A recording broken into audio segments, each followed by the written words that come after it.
about some recent legislation and all of those pieces. My name is Jennifer Leftop. I am an MTSS Dyslexia Coordinator, and I have been working on the team with our other MTSS Dyslexia Specialist, Nikki Catrola, and she has been instrumental in putting on this great evening for you all, so we're really glad you're here. If you haven't already, there is a area where we have art and games and that sort of thing. If you would like your child to go in there, and they can actually do an art submission if they didn't already do that. And there's permission slips there, and we'll be able to submit that for our contest. So you're welcome to have your children go in there. And then in the meantime, while we get situated and settled and some other people come find their seats, we're going to show our dyslexia teacher slide so you can see your child's campus and your child's teacher.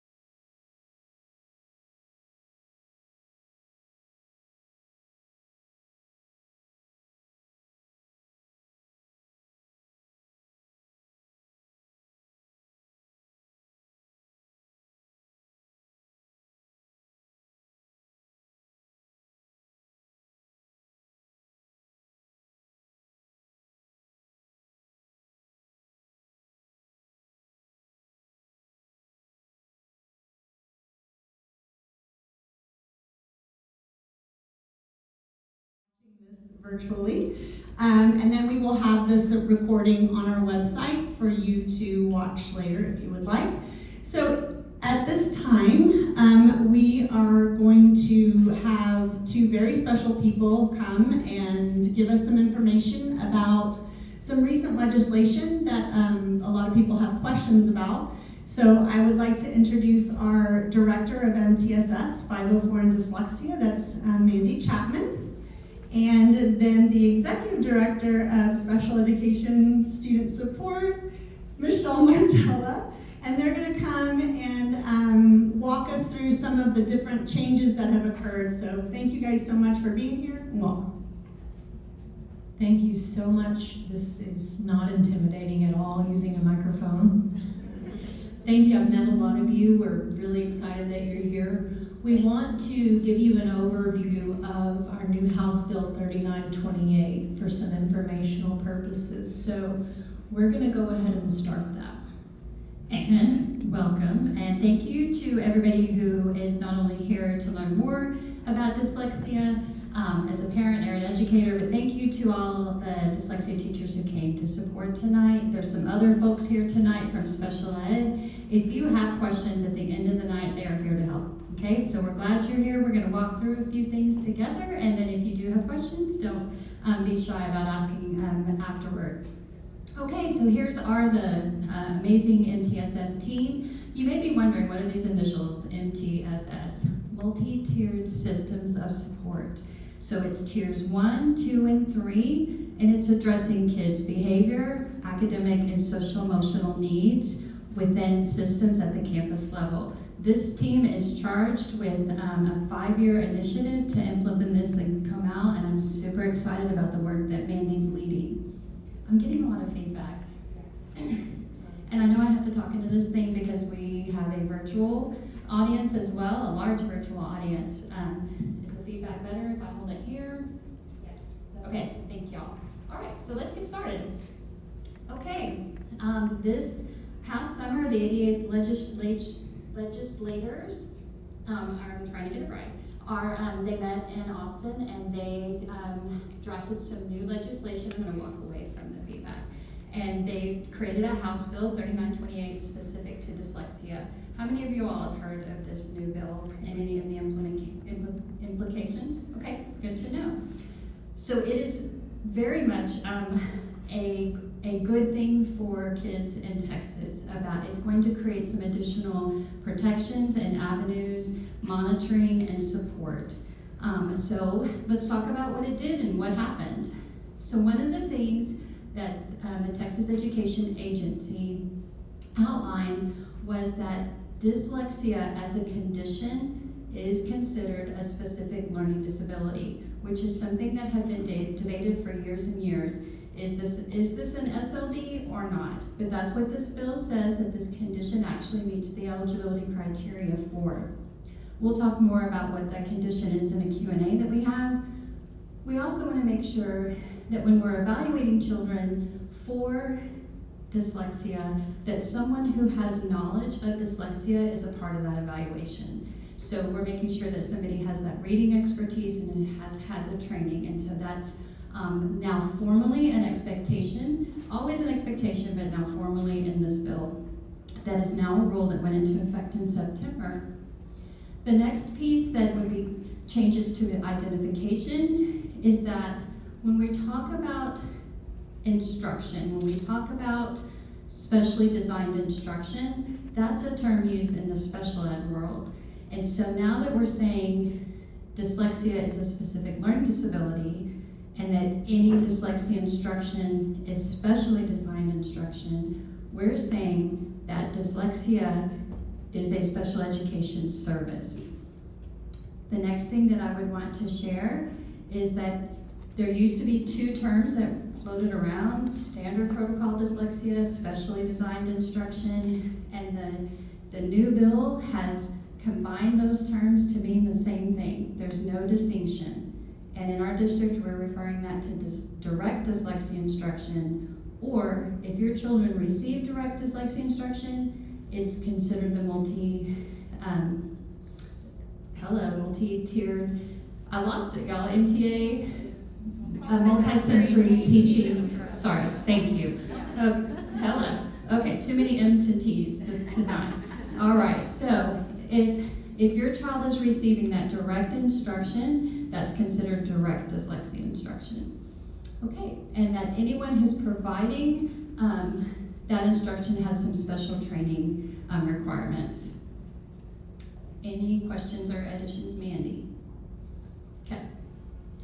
So now you guys have submitted some questions to us. Some we're gonna go over here, and then some, we have some more in-depth questions about what does this mean in Comal.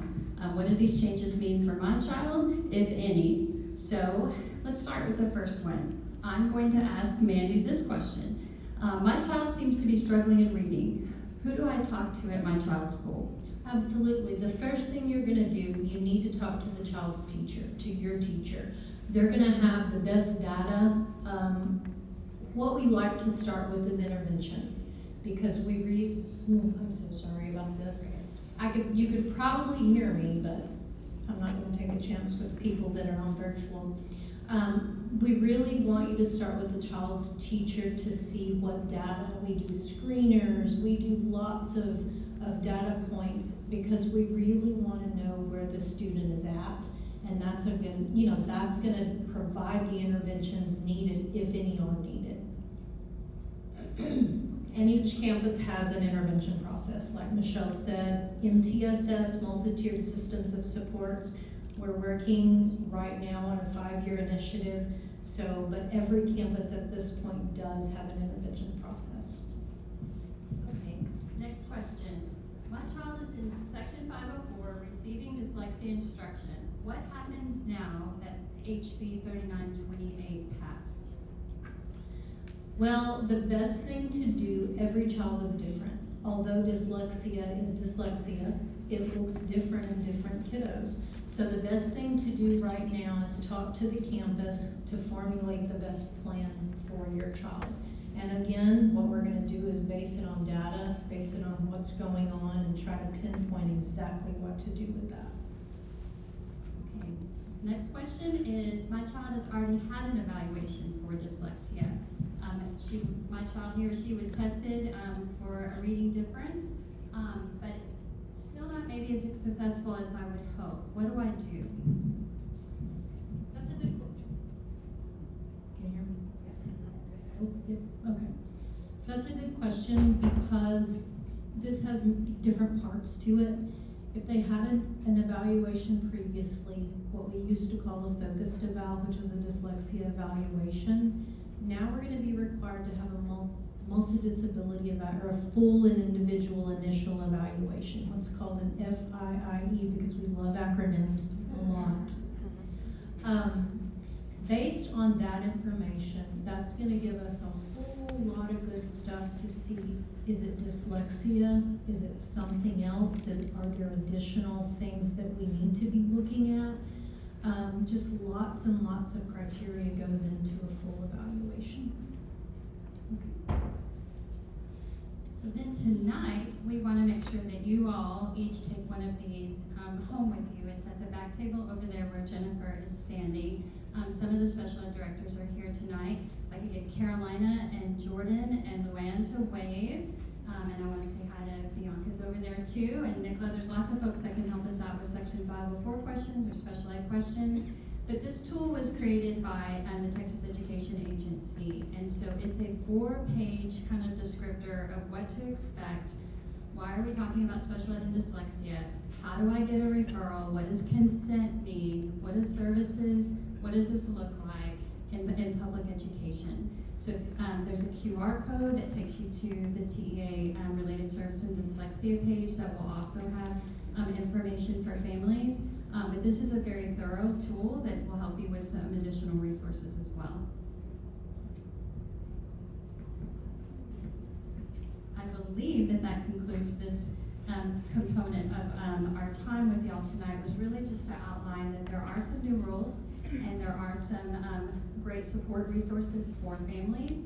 And if you have questions about what this means for your particular child, you could start here with asking some of the folks that are here tonight. There's some resources to take with you, as well as coordinating with your child's dyslexia teacher at the campus. Thanks so much.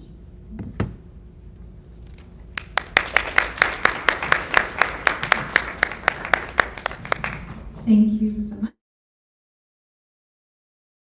Let Ms. Catrola introduce this next section. I think she's super proud, as well she should be. So let me hand her the mic. Thank you. So I reached out to a few. I actually did and taught dyslexia instruction for about 8 years in our district. So I got to know a lot of families and I made a lot of connections. And one of those I wanted to share with you today. I tasked her with telling me her story about being a child with dyslexia and what did that look like for you. It was super meaningful to me. Her name is Allison Noble. She is actually a senior at Davenport High School now. I met Allie when she was in 3rd grade, when she had just moved into Comal. And the cool thing about her, you can see, she actually does powerlifting. She got 8th in the state for powerlifting this year. So we're super proud of her, but I just wanted you to hear her story.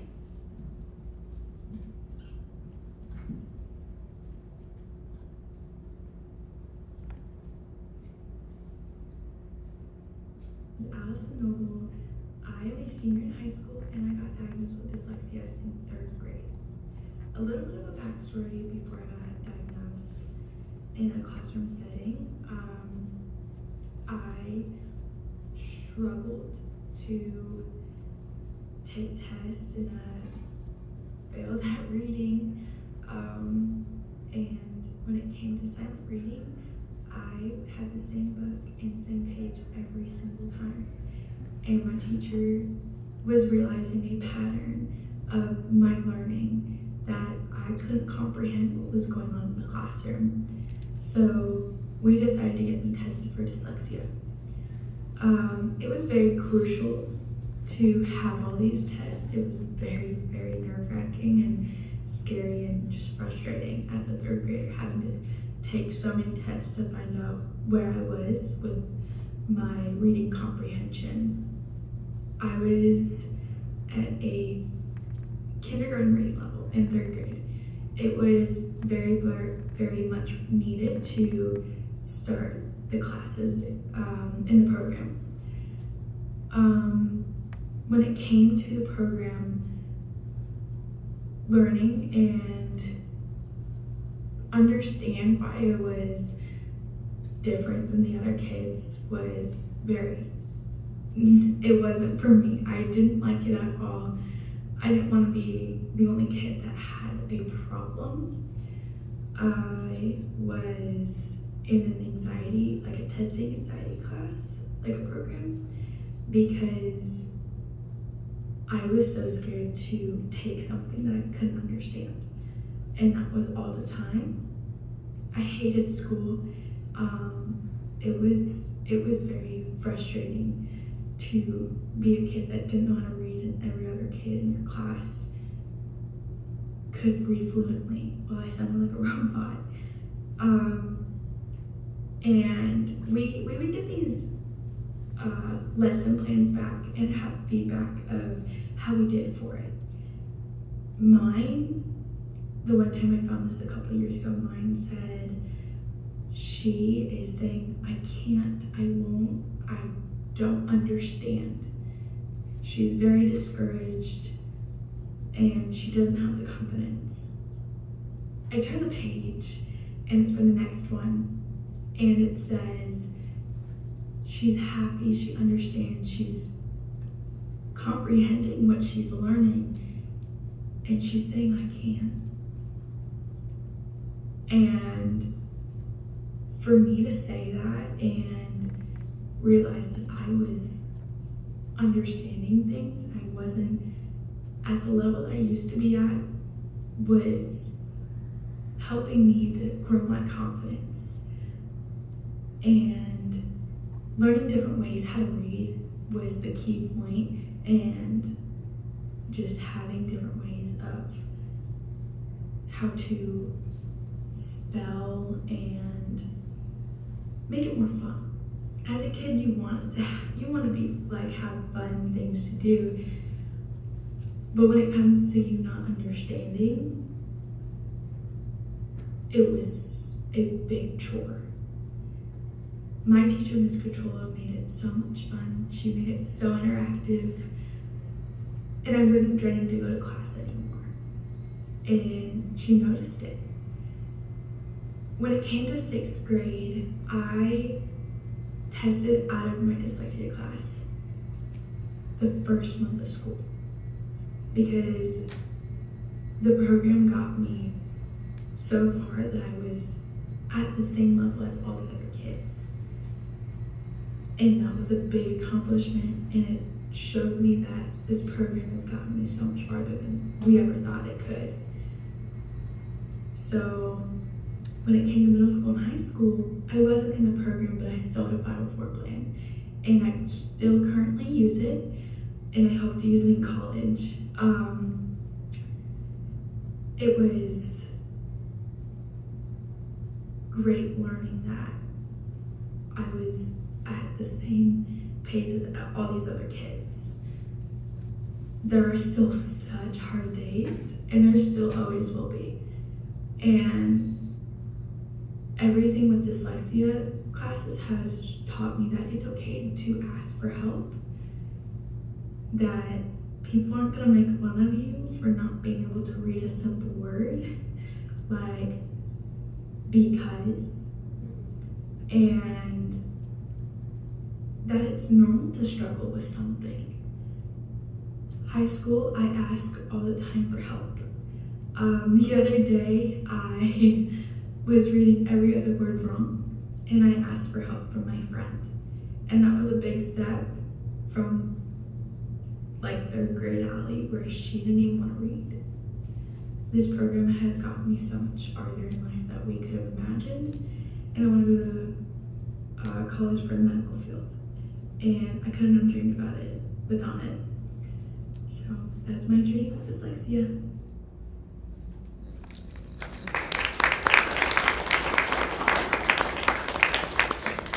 We definitely want to thank Allie for stepping out, for her bravery in being able to speak about that. And I think a lot of it touched a lot of us who have worked with students with dyslexia, those of us who have children with dyslexia, reading struggles. A lot of that rings true, but we thought that that would be a good way for us to see the growth that can be made if we identify early and we provide the intervention that students need to be able to learn to read. So we're super excited about that. Thank you, Allie, for doing that.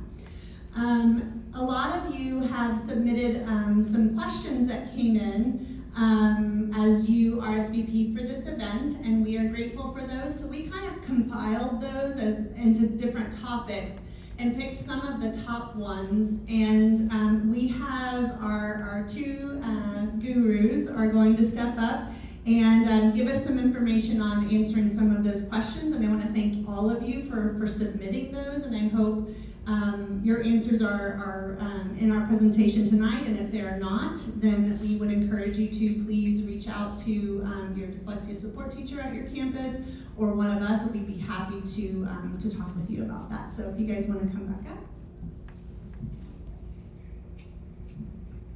Again, I want to give our teachers, raise your hand again if you are a teacher that teaches dyslexia, and I see some peeking through the door. I think we need to give everyone in here a round of applause because they do some phenomenal work, and we could not do this without them. They receive lots of training, and I went around the room tonight asking, well, are you seeing progress? We're seeing tons of progress. That's the bottom line. So thank you for all that, teachers. All right, the first thing we're going to do is we're going to go through some questions. I think the first one, yes. How can parents and teachers help children advocate for themselves and maintain a healthy self-esteem? It's a very important question, just like what Allie told us. You know, it's tough. It's tough on these kiddos when they don't read like everyone else reads. And one of the biggest things about why we do what we do is, bottom line, we want to help kids to learn to read, but we want them to feel better about themselves while they're doing it as well. So many times they struggle with emotional implications of learning to read. One of the best things that you guys as parents, as grandparents, as guardians, as caregivers, whatever you may be to that child, it's going to be very, very important for you to maintain an open communication pathway if you can. Ask them some really pointed questions of how they read, what they read, things like that. They're not dumb, they're not bad, they're not lazy, their brain learns differently, and that's okay. The good thing about it is we have processes in place for this. The MTA that we have here in Comal, that's our adopted program, so it's a phenomenal program. Many times students may set unattainable goals, or they may not set any goals at all. They need to set goals. We need to help them set goals because they can overcome, definitely overcome. So, but for more information, this is a really good website, the International Dyslexia Association. This is more along the social emotional types, you know, there's things that you can do to overcome. So that's a good question.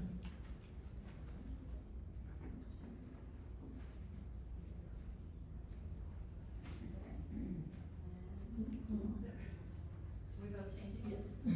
Okay, we got it. Yep, you're okay. Okay, so next question. What are the specific characteristics of students with dyslexia? And so oftentimes we start to see characteristics early on in the curriculum with children, and the characteristics I'm going to read now don't necessarily mean that it's automatically dyslexia, but these are consistent with the condition. We see folks that have issues with learning to speak, learning letters and sounds, organizing written and spoken language, memorizing number facts, reading quickly enough to comprehend, persisting in comprehending longer reading assignments, spelling, learning a foreign language, and correctly doing math operations. Usually when the curriculum becomes more sophisticated and children are required to read longer and read to learn, this is often when we see characteristics and we see issues with that persistence and getting through more challenging passages. Doesn't always happen. A lot of folks find out they have dyslexia when they find out their child has dyslexia. And they're like, oh, okay, that explains a lot. But the good news is that our our school systems have some early screeners now that are good predictors and helpful in identifying that. And then we have a really robust tool through that full and individual evaluation that can look at holistically, is this dyslexia? Are there other learning differences in addition to dyslexia? Sometimes you'll see a child have the condition and also have some difficulties with speech. And but that's very common, or maybe some issues with attention. And so that evaluation will allow us to capture kind of a whole learning profile of a child and then be able to report that back to the family. And then a committee comes together to make some decisions about what to do with that information. Okay, pitch it back to Mandy. Perfect. All right. What is the process? Next. There we go. What is the process for identifying students with dyslexia, and what is the best way to provide the reading instruction? That's a really good question. According to the handbook, the Dyslexia Handbook, we're required to screen students at the end of kindergarten and the middle of first grade, which is really important. In addition, our district administers the literacy screeners to students at the beginning, middle, and the end of the year. Many times we locate students using the screeners, but sometimes they learn their strategies and they hide their struggles.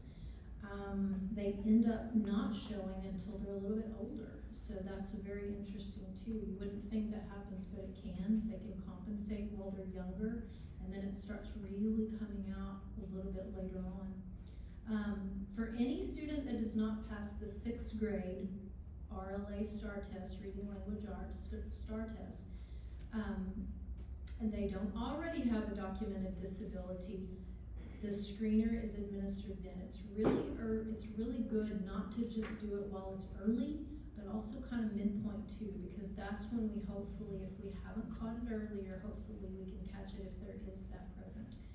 Typically teachers are the first ones to notify, so that's one of the reasons why it's really good to talk to your teacher first. What are you seeing? I'm seeing this at home, but what are you seeing while they're in school? Because sometimes it can be a little different too. Depending on a student's response, we do put them in intervention if that's where we need to go, because we want to make sure that we're providing everything we need. Interventions can come in different methodologies. They can pull out a little while in the classroom, but it's still, you're learning the same thing. You may just need a little more foundational skill approach. So, let's do one more. One more. Yeah. Okay. That's right.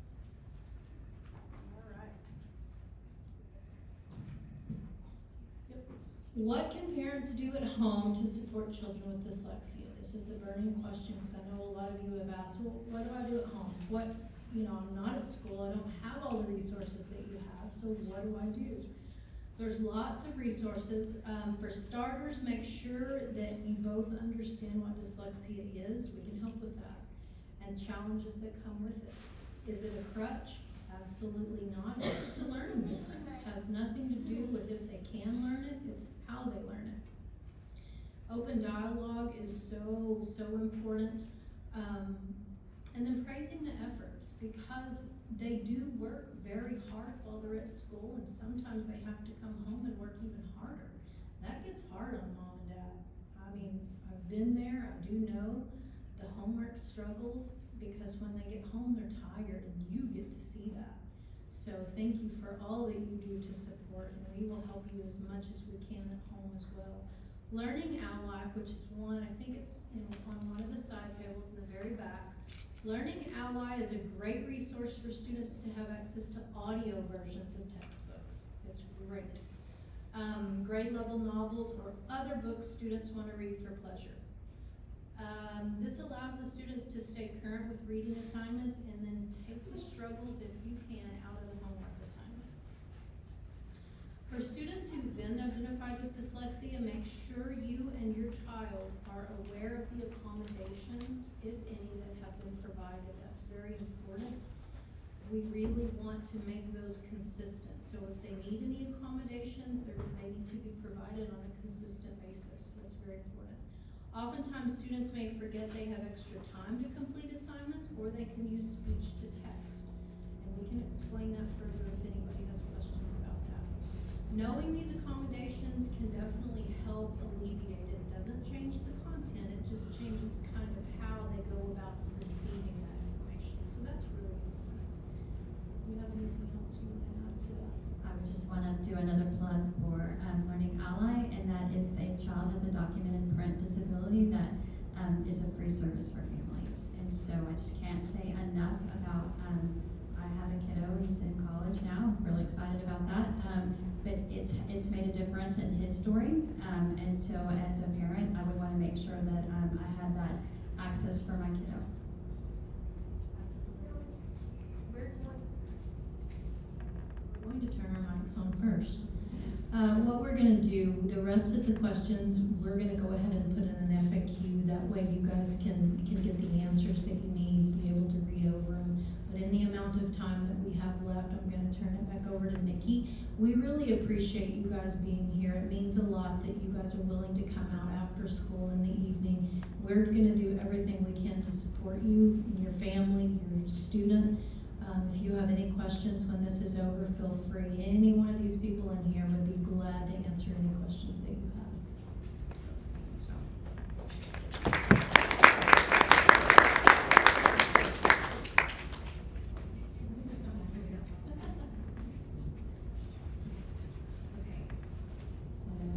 So we just want to again thank you guys. Right now what we're going to do is we're going to open up and we're going to do some rotations so that you can learn all about different classroom accommodations, looking at what are the facts about dyslexia and dysgraphia. So all along the wall we have tables set up and they'll be manned by our amazing dyslexia support teachers. So please stop by each table. We have a lot of great information, and the Learning Ally table is in the back, so you can actually access it. You can kind of play around with it. If your child is here, they can even show you how to do it if they've done that so far. And then the other computer bank that we have is the online STAR test. So there's some handouts about how you can access that practice site. And really it's just important for you guys to know about all the features that are already embedded within that test. So that we can get our kids playing with it. So we'll actually have some demos set up so that you guys can do that too. The only other thing that we ask is on the back of your program is a QR code. So if you wouldn't mind scanning that and just kind of telling us, giving us some feedback about how we can make this a bigger and better event. We want to make sure that we are meeting your guys' needs and that you enjoy coming back out here, because we will do this every month or every year. I mean every month. Y'all want to come back, right? So thank you guys so much. We are super excited to have such a packed house, and we're really excited for what's coming in as far as dyslexia goes in Comal. It's a great place to be. Thank you.